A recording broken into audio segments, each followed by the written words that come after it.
राज्याचे मुख्यमंत्री देवेंद्र फडणवीस यांना खुश करून आपल्या पदरात काहीतरी पाडण्यासाठी जिंतूरच्या आमदार मेघना बोर्डीकर आणि शिवसेना शिंदे गटाचे आनंद भरोसे यांनी हा प्रकार केल्याचा गंभीर आरोप दलित नेते दीपक केदार यांनी केला असून ते आज परभणी जिल्ह्याच्या दौऱ्यावर होते। दीपक केदार यांनी परभणीमध्ये झालेल्या दंगलीसाठी महायुती सरकारमधील नेत्यांना जबाबदार धरले असून मार्करवाडी येथे सुरू झालेल्या ईव्हीएम आंदोलनापासून लोकांना भटकवण्यासाठी हा सुनियोजित दंगलीचा प्रकार केल्याचा गंभीर आरोप त्यांनी केला आहे। केदार यांनी जिल्हाधिकारी यांना भेट देऊन आपल्या मागण्यांचे निवेदन दिलं। त्यानंतर पत्रकारांशी बोलताना त्यांनी महायुतीच्या या नेत्यांवर हा आरोप केला आणि त्यामुळे राजकीय क्षेत्रामध्ये एकच गोंधळ उडाला आहे।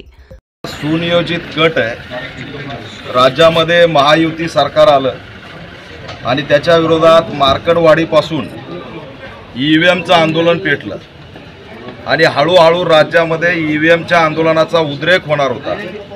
त्या ईव्हीएमच्या आंदोलनाला विचलित करण्यासाठी, लक्ष बदलवण्यासाठी सुनियोजितपणे परभणीला दंगल करण्यात आलेली, विटंबना करण्यात आलेली आहे आणि याच्या पाठीशी देवेंद्र फडणवीस यांना खुश करून मंत्रिपद पदरात पडेल, देवेंद्र फडणवीस यांना खुश करून मंत्रिपद पदरात पडेल या आशेने इथली महिला भाजप आमदार मेघनाताई बोर्डीकर, आनंद भरोसे या महायुतीच्या नेत्यांच्या नेतृत्वात या ठिकाणी ह्या घटना घडल्यात असा आमचा थेट आरोप आहे।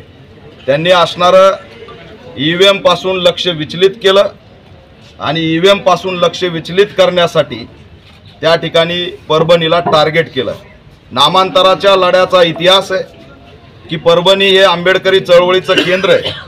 या ठिकाणी ठिणगी जर टाकली तर महाराष्ट्र पेटू शकतो, परभणी पेटू शकते याचं असणारे सगळी जाण आणि भान असल्यामुळे त्यांनी सुनियोजितपणे माते फिरूच्या नावाखाली हा माणूस पाठवला, संविधान तोडायला लावलं आणि पुन्हा यंत्रणेच्या कोणत्याही नोटमध्ये आरोपी हा माते फिरू आहे असं लिहिलेलं नाही। यंत्रणा कुठेही आरोपी माते फिरू आहे असं म्हणत नाही। मग फक्त मेघनाताई बोर्डीकर आणि महायुती फडणवीसच त्याला माथे फिरू कसं काय म्हणतायत हा सुद्धा आमचा या ठिकाणी आरोप आहे। त्याच्यामुळे ही दंगल सुनियोजित होती। आमच्या समाजाने स्वतःचं राजकीय अस्तित्व निर्माण केल्यामुळं सगळेच त्यांच्यावरती चिडलेले होते आणि म्हणून त्यांचं कोम्बिंग करायचं, त्यांना मारायचं, भयभीत करायचं आणि या असणाऱ्या आंदोलनामध्ये आपलेच लोक दगड मारायला एक्सपर्ट कोण आहे महाराष्ट्रात? गडावरती, गडकोट किल्ल्यावरती दगड मारण्याची ट्रेनिंग कोण देतं? जिंतूर आणि शेलू भागामध्ये या प्रवृत्तीचा मोठं बळ वाढलेलं आहे। मला शंका आहे की त्या लोकांना सुद्धा कपडे बदलून या मोर्चामध्ये पाठवलं असावं, नुकसान केलं असावं आणि या ठिकाणी आम्हाला बदनाम करण्यासाठी, कोम्बिंग करण्यासाठी षडयंत्र केलं असावं असा आमचा या ठिकाणी थेट आरोप आहे। आणि ही भयान परिस्थिती झाली। व्यापाऱ्यांच्या बाजूने धर्म म्हणून आज सगळे उभा राहिलेत, हे दुर्दैव आहे। पण एक संविधान हे व्यापार करायला शिकवतं, संविधान हे मूलभूत हक्क देतं, संविधान हे भारत एकसंध ठेवतं। त्या संविधानाला वाचवण्यासाठी व्यापारी पुढे आले नाहीत, पण स्वतःचं दुकान त्या ठिकाणी अमुक झालंय, डमुक झालंय म्हणून आरोप लावतायत। आम्हाला शंका आहे की आमच्या लोकांनी तोडफोड केली नाही तर व्यापारी सुद्धा या ठिकाणी, व्यापारी महासंघाचे पुढारी सुद्धा पक्षाशी अटॅच आहेत, त्यांनीच त्यांचे दुकानं फोडले असावेत। त्याची सुद्धा सखोल चौकशी झाली पाहिजे आणि धमक्या देणं व्यापारी महासंघाने बंद करावं।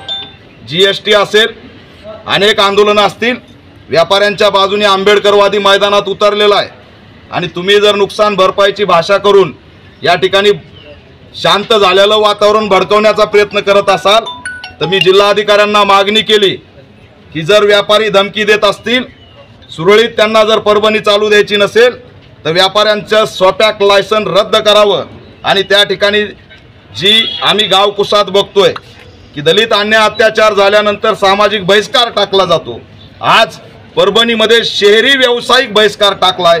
ही नवी घटना या ठिकाणी पायंडा पाडण्याचा प्रयत्न सुरू झालेला आहे। मी त्यांचा सुद्धा या ठिकाणी निषेध करतो आणि सामाजिक सलोख्याच्या माध्यमातून आता या ठिकाणी शांतता निर्माण झालेली।